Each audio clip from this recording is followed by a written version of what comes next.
හරියටම 11 වෙලාව ඔයා ෆෝන් එක ඔබනවා. ඒත් ඔයා කම්මැලි නෑ. ඔයාට හැමෝම කියන්නේ කිසිම ඩිසිප්ලින් එකක් නෑ. ඔයා හැමතිස්සෙම රැයට ෆෝන් එක ඔබනවා. ඔයාටත් එහෙම හිතෙනවා. ඔයාට උදේ නැගිටිද්දී ඔයාකට මාර අමාරුයි. ඔයාට ඔයාම එපා වෙනවා.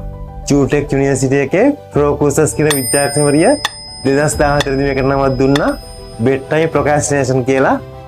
ඔයා හොඳටම නිදා ගන්න වෙලාව දන්නවා. ඒත් ඔයා කිසිම හේතුවක් නැතුව නිදා ගන්න නැහැ. හැබැයි මෙන්න මෙතන තමයි ලොකුම දේ තියෙන්නේ. 2019 අවුරුද්දේ ඒ යුනිවර්සිටි එකේම සෙට් එකක් මිනිස්සුන්ගෙන් ඇහුවා ඇයි ඔයාලා මෙහෙම කරන්න කියලා. උන් ඔක්කොම දීපු උත්තර එකයි.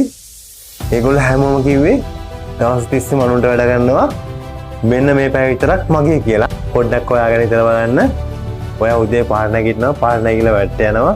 වැට්ට ගිහින් ඊට පස්සේ වැඩ කරනවා. වැඩ කරලා ඊට පස්සේ ආයෙ ගෙදර එනවා. බස් එකේම එකකට බයිසිකලෙන් එනවා. ඒ ඇවිල්ලා ගෙදර වැඩ කරනවා. පොඩ්ඩක් විතර බලන්න ඔයාට ඒ දවසෙන් ඉතුරු වෙච්ච කැලේ කොටසක කීයද කියලා.